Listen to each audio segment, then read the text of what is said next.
Le 19 juin 1931 paraissait dans l'Action française la critique de François Vineuil du film américain Tabou, le dernier film de Murnau au Gaumont Palace, texte intégral.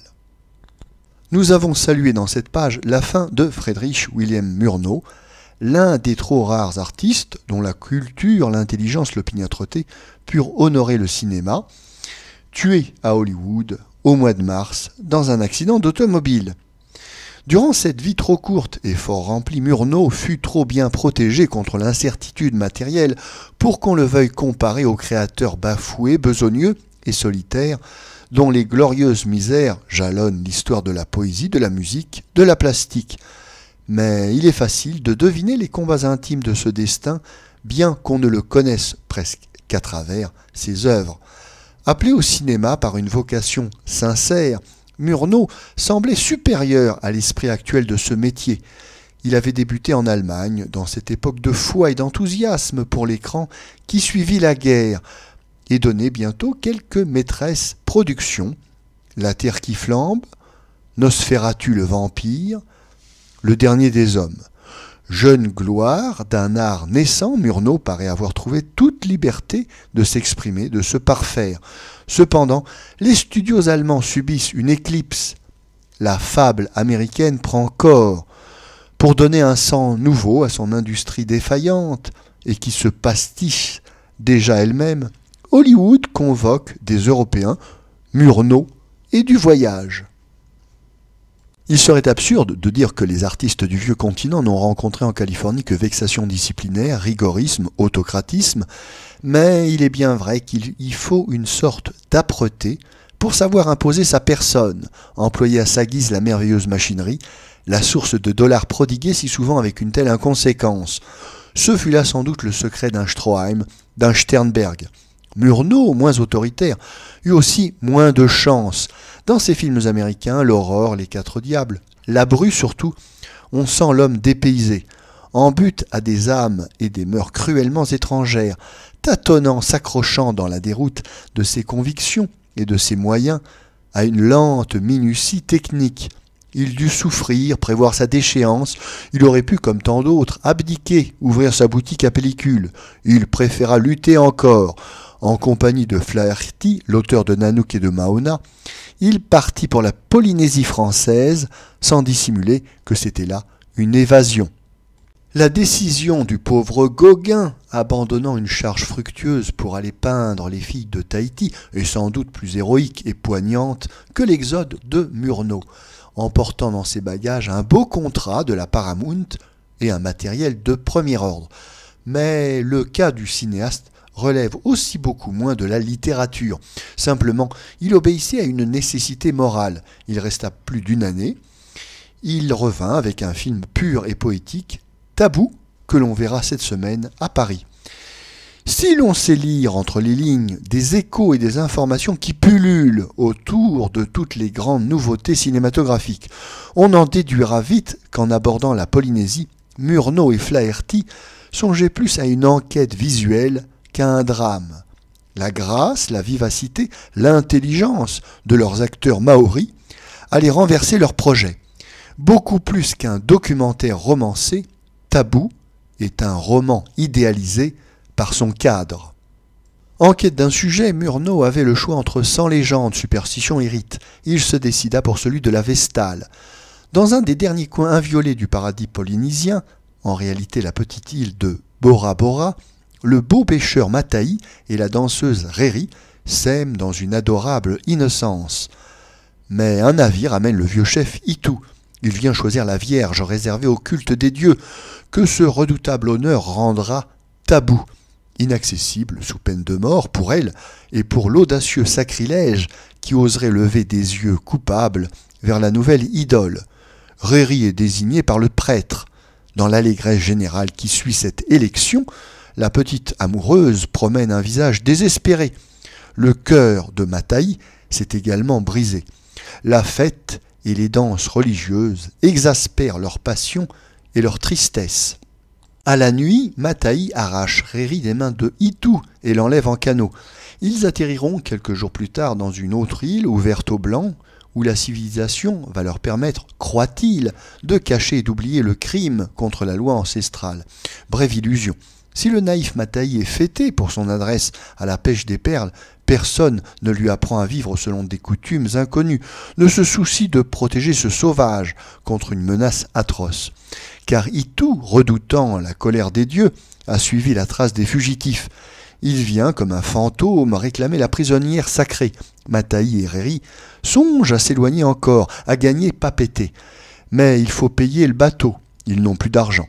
Pour sauver Mataï, une nuit où son amant, répudiant toutes les vieilles croyances, est allé pêcher dans un endroit tabou, Réri décide de suivre Itou. Mataï rejoint encore le bateau, mais Itou veille à la poupe, poignard en main. Un geste rapide, et il n'y a plus sur l'océan qu'une barque qui s'éloigne et un nageur agonisant. Nous n'hésitons pas à préférer cette histoire touchante, traversée de la flamme des grands mythes d'amour, à tous les sujets exotiques déjà connus. Ombre blanche possède sur Tabou un avantage, la plus grande variété des cadres, la part plus belle faite au paysage, mais aussi à l'astuce, au chiquet.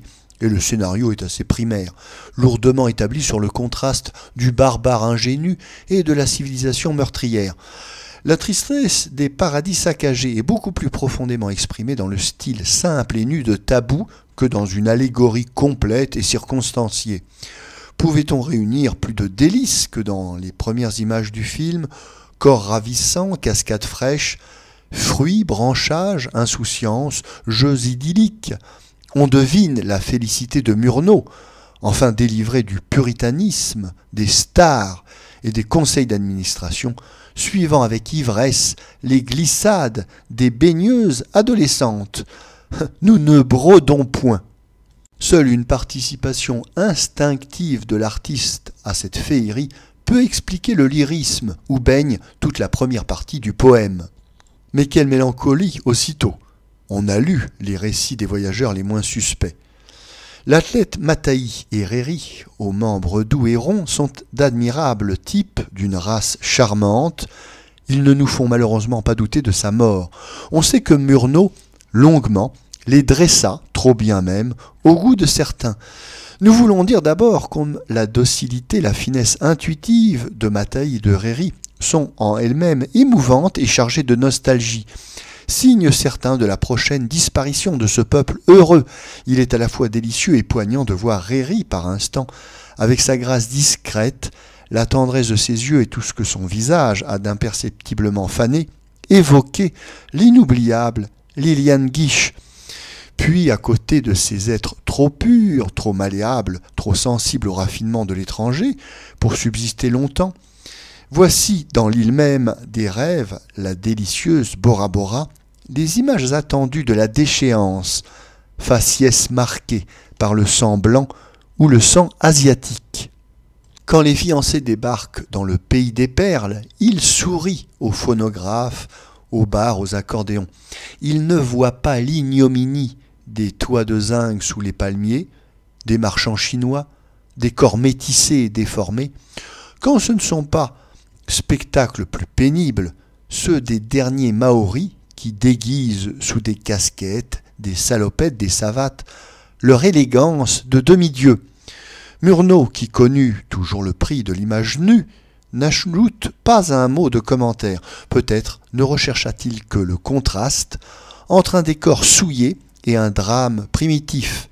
On le répète, nul pourtant ne nous avait fait sentir, d'une manière plus humaine, la nostalgie de l'Éden perdu.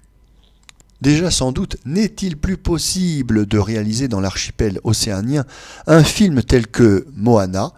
Il ne resterait donc qu'à regretter que Murnau y soit venu trop tard, que le cinéma n'ait pas été capable immédiatement d'enregistrer avec cette fidélité, cette force suggestive, quelques-unes des images les plus gracieuses de la Terre. Moana, qui nous enchanta, n'est à côté de Tabou qu'un recueil de merveilleux dessins où le fignolage extrême, la recherche constante de la plasticité nuisent un peu à l'émotion. Toutes les cadences initiales de Tabou transportent au contraire dans une sphère magique des éléments moins parfaits que ceux de Moana, mais touchés par la grâce de l'art. Dernier tableau d'une existence divine, découvert, composé, provoqué peut-être par un vrai créateur, synthèse d'un monde de joie arrêté dans ses formes les plus belles et les plus voluptueuses, à l'instant même où il va disparaître. La scène irrésistible de la danse rituelle, sommet du film, elle souleva à la présentation une houle soudaine d'applaudissements, a démontré la supériorité sur le documentaire direct du drame lorsqu'il est conduit sans faiblesse. Dieu sait si l'on a usé des danses exotiques. Celle-ci est un chef-d'œuvre de frénésie graduée et rythmée. Voyez cette composition mouvante, se défaisant et se recréant sans cesse.